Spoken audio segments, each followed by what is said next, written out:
Hello दोस्तों, राम राम सभी को। मैं कनिका आज फिर आपके लिए लेकर आए हूँ रामायण का पाठ। तो दोस्तों, हमें 20 दिन हो गए रामायण पढ़ते हुए, आज 21वां दिन है।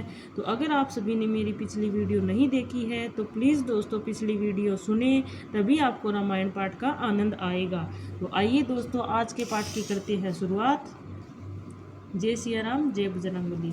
सब देवताओं को आदर सहित बुलवा लिया और सबको यथा योग्य आसन दिए। वेद की रीति से वेदी सजाई गई और स्त्रियां सुंदर श्रेष्ठ मंगल गीत गाने लगी। वेदिका पर एक अत्यंत सुंदर दिव्य सिंहासन था, जिसका वर्णन नहीं किया जा सकता, क्योंकि वह स्वयं ब्रह्मा जी का बनाया हुआ था। ब्राह्मणों को सिर नवाकर तथा हृदय में अपने स्वामी श्री रघुनाथ जी का स्मरण कर कर शिव जी उस सिंहासन पर बैठ गए। फिर मुनि सवरों ने पार्वती जी को बुलाया। सखियां श्रृंगार कर कर उन्हें ले आई। पार्वती जी के रूप को देखते ही सब देवता मोहित हो गए। संसार में ऐसा कवि कौन है जो सुंदरता का वर्णन कर सके। पार्वती जी को जगदम्बा और शिव जी को की पत्नी समझकर देवताओं के मन ही मन प्रणाम किया। भवानी जी सुंदरता की सीमा है, करोड़ों मुख से भी उनकी शोभा नहीं कही जा सकती। जगजननी पार्वती जी की महान शोभा का वर्णन करोड़ों मुखों से भी नहीं करती बनता। वेद शेष जी और सरस्वती जी तक उसे कहते हुए संकुचा जाते हैं। तब मंद बुद्धि तुलसी किस गिनती में है। सुंदरता और शोभा की खान माता भवानी मंडप के बीच में जहाँ शिव जी थे वहाँ गई। वे संकोच के मारे पति शिव जी के चरण कमलों में देख नहीं सकती, परंतु उनका मन रूपी बोहरा तो वहीं रसपान कर रहा था। तो शिव पार्वती की संतान है, अभी विवाह पूर्व ही वे कहाँ आ गए। वेदों में विवाह की जैसी रीति कही गई है, महामुनियों ने वह रीति करवाई है। पर्वतराज हिमाचल ने हाथ में कुश लेकर और कन्या का हाथ पकड़कर उन्हें भवानी शिव पत्नी जानकर शिवजी को समर्पण किया। जब महेश्वर शिवजी ने पार्वती का पाणी ग्रहण किया, तब सब देवता हृदय में बड़े ही हर्षित हुए। श्रेष्ठ मुनिगण वेद मंत्रों का उच्चारण करने लगे और देवगण शिवजी का जय जयकार करने लगे। अनेकों प्रकार से बाजे बजने लगे। आकाश में नाना प्रकार के फूलों की वर्षा हुई। शिव पार्वती का विवाह हो गया। सारे ब्रह्मांड में आनंद भर गया। दासी दास रथ घोड़े हाथी गाय वस्त्र और मणि आदि अनेक प्रकार की चीजें, अन्न और सोने के बर्तन गाड़ियों में लदवा कर दहेज में दिए, जिनका वर्णन नहीं हो सकता। बहुत प्रकार का दहेज देकर फिर हाथ जोड़कर हिमाचल ने कहा, हे शंकर, आप पूर्ण काम है, मैं आपको क्या दे सकता हूँ। इतना कहकर वे शिव जी के चरण कमल पकड़कर रह गए।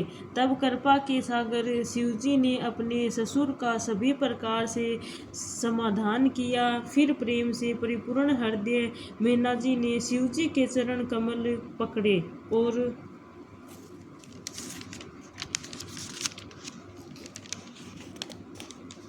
हे नाथ, उस उमा मुझे मेरे प्राणों के समान प्यारी है। आप इसे अपने घर की टहलनी बनाइएगा और इसके सब अपराधों को क्षमा करते रहिएगा। अब प्रसन्न होकर मुझे यही वर दीजिए।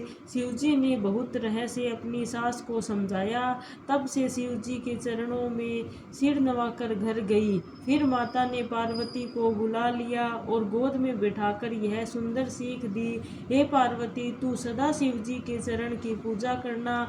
नारियों का यही धर्म है कि उनके लिए पति ही देवता है और कोई देवता नहीं है। इस प्रकार की बातें कहते कहते उनकी आंखों में आंसू आ गए और उन्होंने कन्या को छाती से लगा लिया।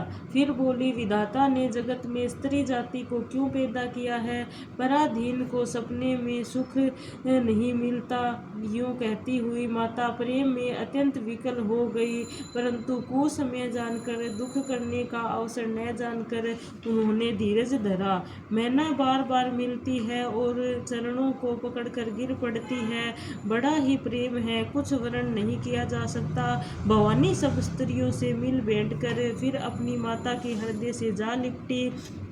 पार्वती जी माता से फिर मिलकर चली। सब किसी ने उन्हें योग्य आशीर्वाद दिए। पार्वती जी फिर कर माता जी की ओर देखती जाती थी। तब सखियां उन्हें शिव जी के पास ले गई। महादेव जी सब याचनाओं को संतुष्ट कर पार्वती जी के साथ कैलाश को चले गए। सब देवता प्रसन्न होकर फूलों की वर्षा करने लगे और आकाश में सुंदर नगाड़े बजने लगे। तब हिमवान अत्यंत प्रेम से शिव जी को पहुंचाने के लिए साथ चले। वर्षकेतु ने बहुत तरह से उन्हें संतोष कराकर विदा किया।